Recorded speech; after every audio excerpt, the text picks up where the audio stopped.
Now range problems on cardinal numbers. अब range problems क्या होते हैं, तो अब ये हम लोग फंक्शंस में घुस रहे हैं थोड़ा थोड़ा, ठीक है। तो फंक्शंस की बातें थोड़ा सा कर लेते हैं, सेट्स में करना भी जरूरी है। तो range problems on cardinal number का क्या मतलब है, तो ध्यान से इसको समझो। अरे आगे बढ़ जा, अरे अरे भैया, हाँ जी। अब रेंज प्रॉब्लम का क्या मतलब है, तो इसको थोड़ा सा समझते हैं कि रेंज प्रॉब्लम का ये मतलब है कि जैसे मान लो number of elements in A plus number of elements in B is always greater than और equal to union, and then the minimum value of A intersection B is given by number of elements in A plus number of elements in B minus number of elements in you.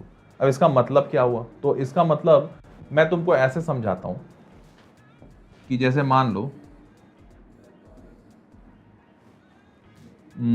ये है ए, ये है B, ठीक है। अब ये intersection है, ठीक है। तो ये इंटरसेक्शन कितना बड़ा या कितना छोटा हो सकता है बताओ। तो थोड़ा सा इमेजिन करो कि इंटरसेक्शन छोटा कितना हो सकता है। तो अगर मैं ए और बी को दूर करता जाऊं तो एक टाइम आएगा कि ए और बी दोनों ही अलग हो जाएंगे।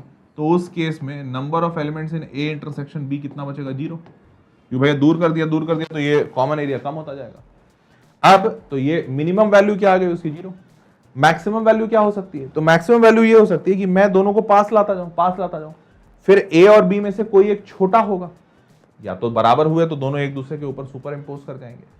तो अगर सुपर इंपोज कर गए तो ए इंटरसेक्शन बी मतलब ए और बी वही कॉमन, ए और बी दोनों अगर सेम हो गए, एक दूसरे से मिल गए, तो वही ए इंटरसेक्शन बी बन जाएगा, बिकॉज दोनों ही पूरा कॉमन हो गया। पर अगर मान लेते हैं कि ए छोटा है बी बड़ा है, या बी छोटा है ए बड़ा है, जैसा भी है, जैसे मैं डायग्राम में ऐसा बनाया तो ये और ये, तो अब बताओ अगर मैं दोनों को चिपकाता जाऊं तो एक टाइम आएगा ना कि ये अंदर जाते जाते ये जो कॉमन एरिया है बढ़ता जाएगा और ये बी के अंदर पूरा ए आ जाएगा, सॉरी बी के अंदर पूरा ए आ जाएगा, ऐसा होगा। तो इस केस में ए इंटरसेक्शन बी क्या होगा, इस केस में A intersection B will be equal to A, मतलब number of elements in A intersection B is equals to number of elements in ए।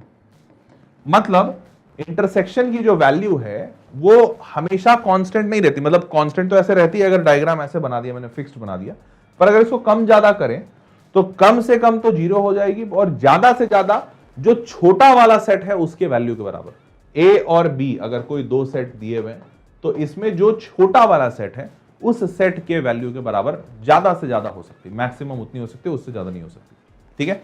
अब ये चीज मैं आपको पढ़ा क्यों रहा हूं, क्योंकि इस पे सवाल एक्चुअली पूछे जाते हैं।